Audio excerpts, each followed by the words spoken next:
What's going on, guys? Welcome to another episode of Taste Tuesday on Taste Loop Gaming, the show where we talk about gaming news. My name's Seth. And I'm Chevy. And I want to welcome our new subscribers. It's been going up a little bit lately. And yeah, thanks for hitting that sub button. Hopefully you like our content. If you have anything you want us to cover, let us know. We're open to everything in gaming. But yeah, like I said, Taste Tuesday, talking about games, news. Quick reminder to play Assassin's Creed Freedom Cry and Just Cause 3, both offer free on PlayStation Plus. Still play those. Come back at back at the end of the week. Yeah, on Friday for Plus Club. We'll be talking about our opinions on those games. Let us know yours.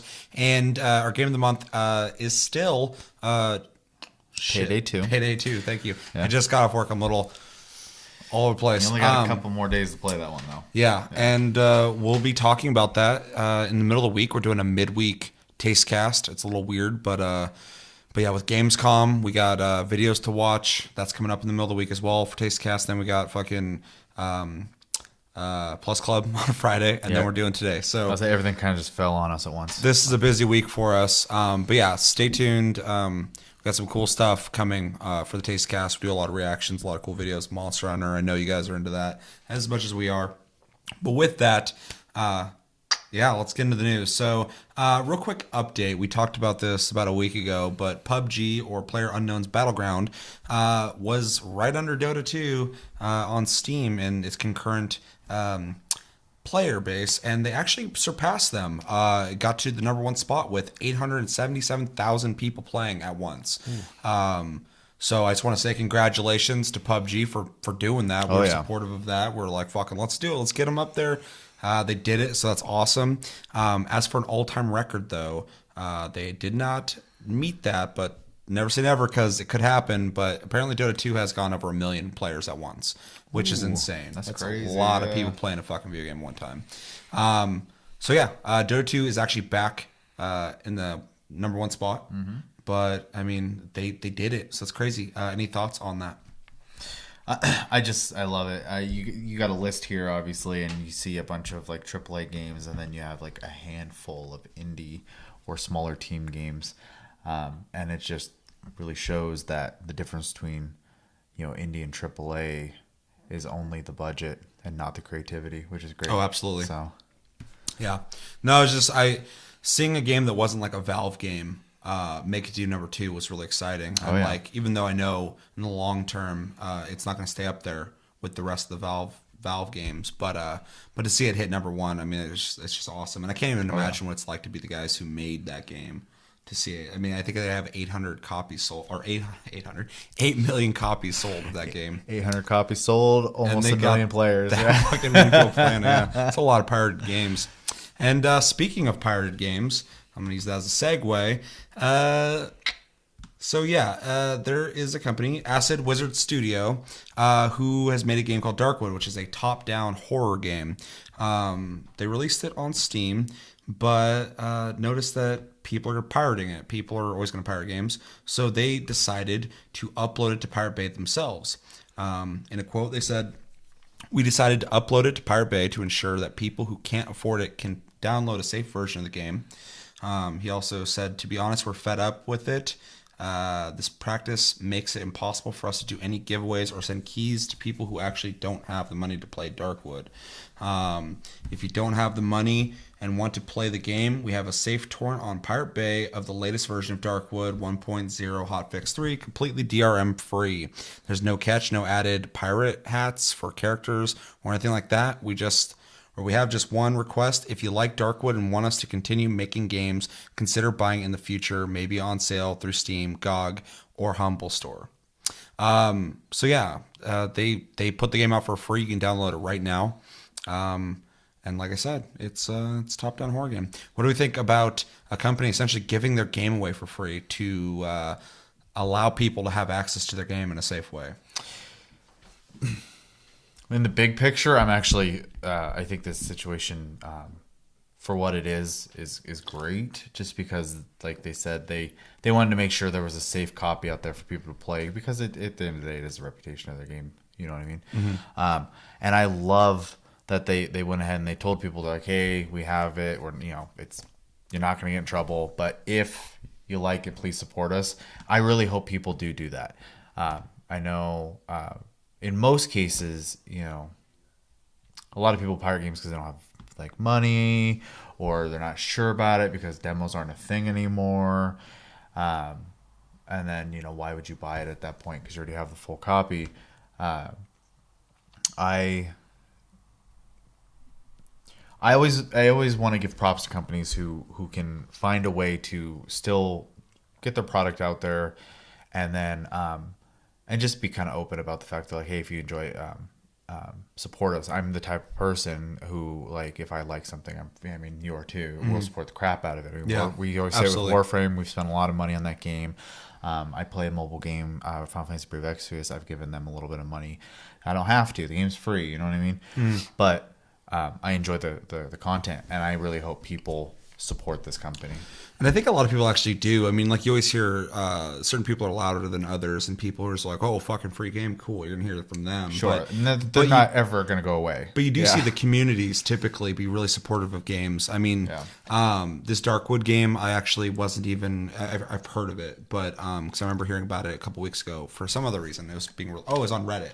Okay. They were like, hey, we just learned how to make, games, like, as of like 2 years ago. We didn't know anything about it. Now we did. We were releasing this game, and now I'm hearing about it again. But it wasn't really on my radar. I'm pledging right now. I'm gonna buy this game just because they're doing that. I think it kind of sucks that they feel they have to do this. Yeah. But at the same time, I think it also shows a lot of. I just think it's really cool of them to think more about getting people access to the game they worked on than the money aspect of it. They do deserve money, though, for making this game. Oh, absolutely. So I would urge anybody, if you have the money and you're interested in this game, or if you download the free copy of it and you like it, if you can, definitely fucking pay them, because they deserve like it. they said, if it goes, like, you can even wait Completely until it goes on sale. Selfless. Yeah, just get it later. Just some form of support to them would be great. Well, and they even specify, if you want us to keep making games, they're going to need that money. Yep. So, really cool of them. Kind of sucks for them, though. I feel bad that they're doing this. It's such a weird, like, place to be in. So, yeah. But I like that it's the actual game, recent update, and has no, like, weird, like, you have a stupid hat on or something like that because you got a pirated copy. It's just top notch of them. Really cool. I wouldn't expect other people to do this, and I hope it benefits them. I hope by reputation of doing this, it helps them out, and I hope their game's awesome. Sure. I haven't really done a whole lot of research on it, but like I said, I'm gonna buy this game as soon as I can, just to support them being awesome developers. Second bit of news. We're getting a new Secret of Mana remake. Square Enix is rolling out these fucking remakes. I can't complain, I guess. It's a game I love. It's coming out February 15th. It's going to be getting rid of the 16-bit look for 3D. The remake will also include unspecified gameplay updates and an entirely new musical score. Now, before we talk about this, I want to watch the announcement trailer. You've seen it? I have. I think I did see it. I don't remember. But I think it has, like, a really brief, like, in-game part, and that's it. Like, it's like 5 seconds. I mean, yeah, it's an announcement trailer. It's not a game. So it doesn't really show a whole lot. But anyway, we're gonna get into it and check it out. And 3, 2, 1, go.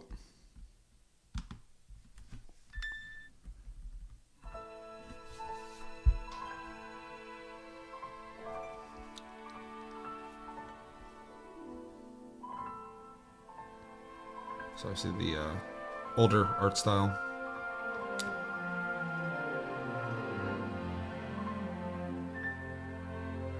They do this. I'd love to see the Secret of Mana. Yeah, I'd love to see Legend. Thank you, Legend of Mana. Yeah. You think they'll do Chrono Trigger? At the rate they're doing stuff, I would love to see it. We'll talk about that in a second. Yeah. What's the sword doing here? Oh yeah, voice acting. Yeah. So I really like the art style. Yeah, Chris was iffy about it. Really? I think I would have made it here without you two. I think it fits. I think they could have went a little more like of the original style and more fantasy looking, but we only saw the character models. But as they look, that was the whole video. I think it's really crisp and just clean looking. I like the cartoony look. Well, more anime-esque look. But yeah, I think it's neat. Yeah, I'm excited. I barely played the one on Super Nintendo when it came out. I did play it a little bit, but I never really invested a lot of time in it. And one thing I've been enjoying about them doing these like not just remakes, but even just like remasters and stuff like that is it's giving me an excuse to go back and revisit a lot of these things. Like I've said before in TastyCast, for a couple weeks now I've been playing Final Fantasy 12, and I'm just kind of like, why didn't I play this when it first came out, type of thing. I have feelings it's gonna be the same idea, type of thing. People love this game. Side note: this does still have the local co-op, which is great, up to 3 players, Which is awesome. I mean, it seems like they're just literally updating the game to be modern. Yeah, I mean, it's exciting to come back and play the game in a new way, because you could obviously just go back and play Secret of Mana. It's still fun, still awesome, it's timeless, but getting the same story in a new, fresh way, I think is always exciting and fun. I like that they're maintaining the co-op or whatever, but the thing that's really kind of cool about these things too is like, if somebody who never played Secret of Mana plays this and enjoys it, they might be curious about the original and might go back and find a way to play it. So kind of strengthens the legacy. Unless it's bad, then it kind of hurts it, but I doubt it'd be bad. One good thing that's coming from Square doing this too is they're getting a lot of feedback. I know like with 12, they've had people ask them if they'd be like interested in making a sequel, or even just like more content for that game. And the developer said, we'd love to, but there has to be an interest. Demand, yeah. There. So, and that's what I think these are great opportunities for that kind of stuff. A lot of people buy Secret of Mana. They might make more Mana games besides the mobile versions that they have on cell phone, I'm sure a lot of people would love to see the series come back. I mean, just like I would love to see, more Chrono Trigger game or Chrono games. Yeah, it's amazing there's only 2. I would love to see games like Parasite Eve be I actually brought that up in a prior episode. And I mean, they have so many opportunities now because people are buying role-playing games again. And a lot of the ways they've been like remastering stuff to modernize them has been really working. The simplicity of the fast forward button, for example, Final Fantasy 12 is like makes games so much more accessible. It's crazy that one little button was able to make the game a lot easier to play. And we've talked about it a couple times too, and I think it's really smart that they did that, just because if you're playing a game that you've already played, it's kind of nice to get through it quicker or get to the parts you want to faster. But then I'm also thinking just now that we live in a time where everybody's streamlining games to the point where like you just get through them, you unlock shit quickly, and that might be a way to combat that for people who are less interested in playing an RPG because they don't have the time. Well, and for boss fights, you just shut it off. Because it's yeah. literally just L1, so it toggles it on and off. Yeah, it's a really simple solution that I think is really smart. Yeah.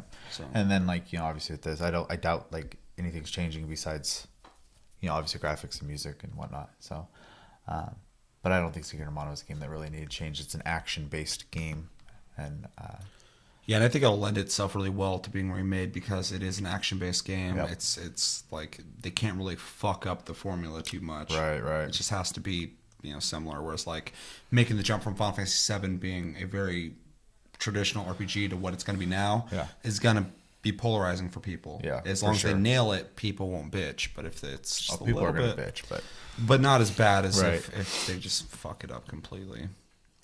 Any last thoughts on Secret of Mana being remade? I like the track record that Square's doing right now. I would like them to keep it up. Though I would also like to see them get back into focusing on new IPs because they're really kind of like reliving their glory days right now. So. Yeah, and we've talked about this for a long time, and not even just on the show, but me and you in general have been watching Square for a long time because there's a while there where I kind of gave up on them, and I know some of the diehard fans were questioning them. For me, I was like, fuck them, they're over, blah, blah, blah. And they've made a lot of moves recently to make fans happy.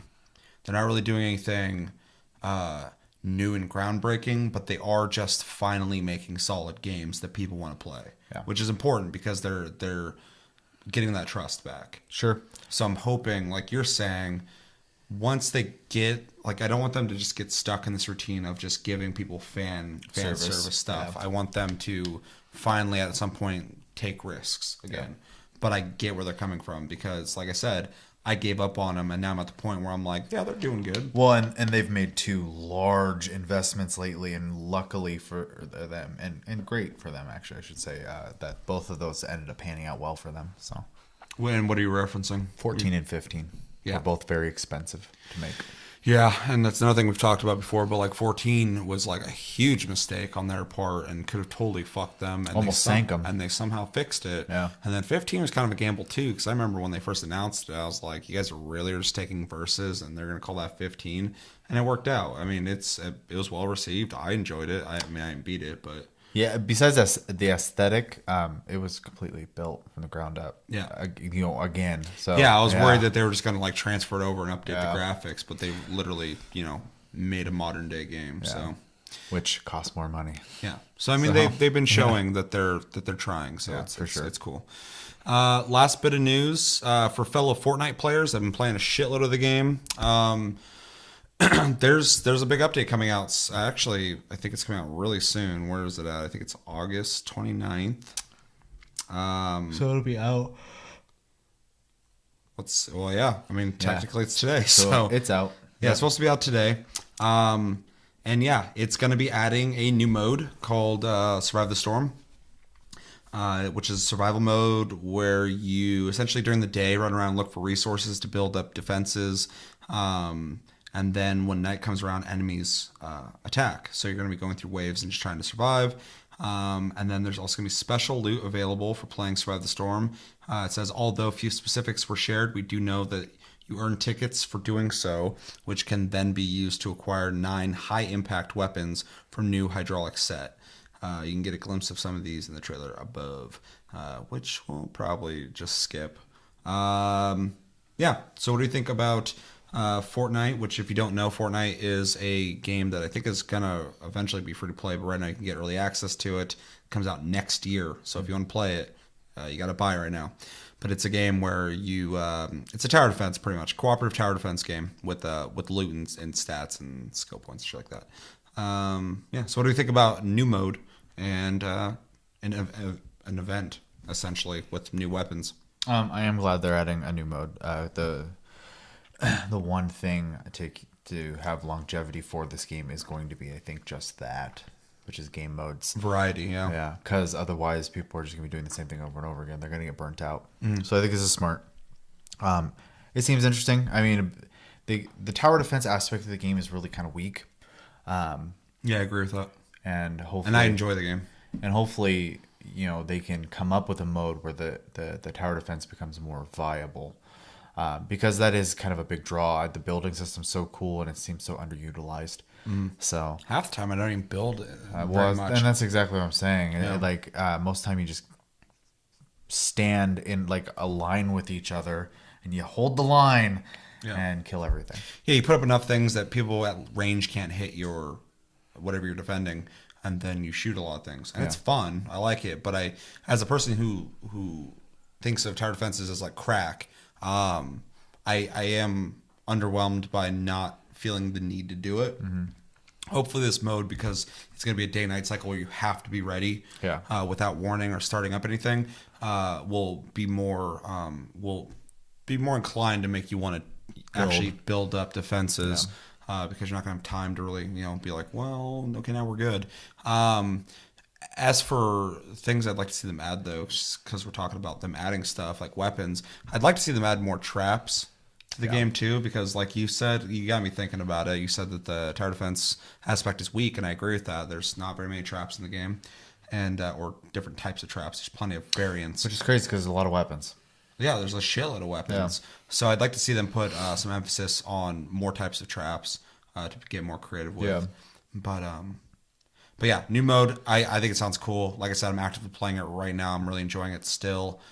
So having a new way to play the game sounds cool. And adding a hydraulic set of 9 different weapons is cool. More content is awesome. So can't complain.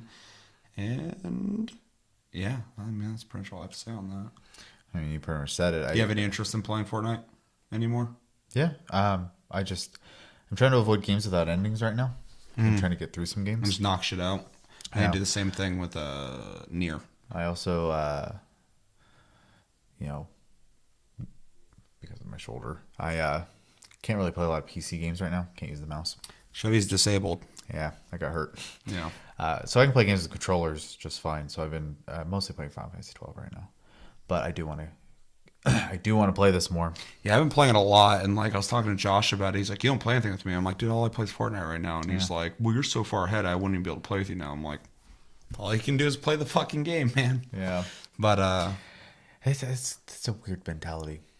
yeah, Because you technically could. It's just, obviously you're going to be overpowered for his stuff, but I'll destroy everything. you're still going to be collecting stuff for yeah. your character. So Even if I'm getting wood, metal, and brick, I'm fine. yeah, Because I'm going to use that. So yeah, I'll say that game actually it has a good way of like even if you go to low level areas, there's still incentive to be there. So a lot of games are actually pretty bad at that. So I hate a game where I'm like just down there, I'm not getting any experience, I'm not getting any items. I'm just like, okay, let's do this. Yeah, I mean, even if you spent your entire time just rummaging through the houses, you're gonna find like already built loot and stuff too. So, but And stuff to build ammo with, which is crucial. So, but yeah, let us know in the comments what you think about Fortnite's new mode. Secret of Mana remake. Are you excited for that? Do you think you don't need it? It looks like shit. You never even heard of Secret of Mana, which would be crazy. Are you gonna buy Darkwood? Are you gonna download the free copy of it? Please support that game. They deserve it. And yeah, let us know anything you have on your mind with the talks we talked about. But that's gonna do it for this episode of Taste Tuesday on Tasty Loot Gaming. Very rushed episode, but as always, thanks for watching, guys. Make sure to like and subscribe if you enjoyed this episode. Make sure to check out our other episodes. Check us out on Tumblr, Twitter, Tasty Loot Gaming. Check out the streams on the channel. If you missed them, they're uploaded. Check out Chris, who's not here, on Twitch, Tasty_fruit. And yeah, my name's Seth. I'm Chevy. And like I said, Tastecast is going to be in the middle of the week this week. Stick around for it. There's a lot of cool stuff we watch from Gamescom and then this Friday's Plus Club. So we'll be talking about the games on PlayStation Plus. Hopefully you played them. But until then, have a good week, guys, and take it easy.